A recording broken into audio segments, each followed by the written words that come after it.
മധ്യപ്രദേശിലെ ഭോപ്പാലിൽ നിന്ന് രാജ്യത്തെ നടുക്കുന്ന ഒരു വാർത്ത പുറത്തു വരികയാണ്.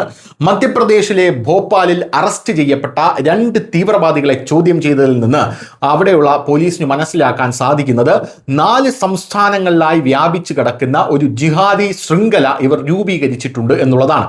ഈ ജിഹാദി ശൃംഖല രൂപീകരിക്കുമ്പോൾ ഇതിന്റെ കൺട്രോൾ, അതായത് ഇതിന്റെ ചരട് എവിടെയാണ് എന്ന് ചോദിക്കുമ്പോൾ ഇവരുടെ ചോദ്യം ചെയ്യലിൽ വെളിപ്പെട്ടത് ഇത് ഗൾഫ് രാജ്യങ്ങളിൽ നിന്നാണ് ഇതിന്റെ ചരട് വലിക്കുന്നത് എന്നുള്ളതാണ്.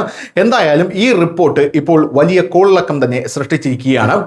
മധ്യപ്രദേശിലെ തലസ്ഥാനമായിട്ടുള്ള ഭോപ്പാലിന്റെ സമാധാന അന്തരീക്ഷത്തിൽ തീവ്രവാദ പ്രവർത്തനത്തിൽ ഏർപ്പെട്ട തീവ്രവാദികളെ അറസ്റ്റ് ചെയ്തതിനു ശേഷം ഇവരുടെ ഒരു പ്രധാന ശൃംഖലയാണ് പോലീസ് ഇപ്പോൾ കണ്ടുപിടിച്ചിരിക്കുന്നത്.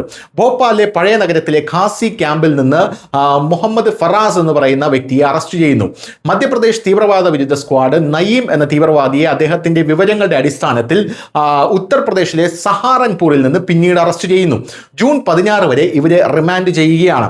റിമാൻഡിൽ കഴിയുന്ന മുഹമ്മദ് ഫറാസ് എന്ന ഖാദിലിനെ ചോദ്യം ചെയ്തതിൽ നിന്നാണ് 4 സംസ്ഥാനങ്ങളിൽ വ്യാപിച്ചു കിടക്കുന്ന ജിഹാദ് സ്ലീപ്പർ സെല്ലുകൾ ഉണ്ട് എന്നുള്ള വെളിപ്പെടുത്തൽ പുറത്തു വരുന്നത്.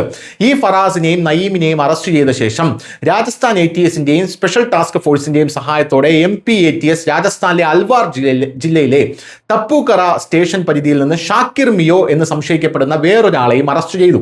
ഫറാസിന് ശേഷം ഗൂഢാലോചനയിൽ പ്രധാന പങ്ക് വഹിച്ചത് ഇയാളാണ്. ഷാക്കിർ മിയോയെ ജൂൺ 20 വരെ റിമാൻഡിൽ ചോദ്യം ചെയ്തു. അതായത് മധ്യപ്രദേശിൽ നിന്ന് ഒരാളെ പൊക്കുന്നു, അയാളുടെ ചോദ്യം ചെയ്തതിൽ നിന്ന് സഹാറൻപൂർ ഉത്തർപ്രദേശിൽ നിന്ന് വേറൊരാളെ പൊക്കുന്നു, പിന്നെ രാജസ്ഥാനിൽ നിന്ന് വേറൊരാളെ പൊക്കുന്നു. ഇങ്ങനെയാണ് ഇതിന്റെ സ്റ്റോറി പോകുന്നത്.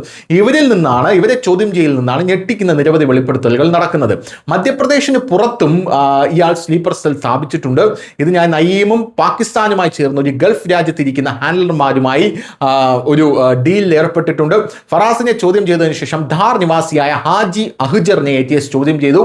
MPATS ഹരിയാനയിൽ ന്യൂഹിൽ നിന്നുള്ള ഒരു യുവാവിനെയും കസ്റ്റഡിയിലെടുത്ത് ചോദ്യം ചെയ്യുന്നുണ്ട്.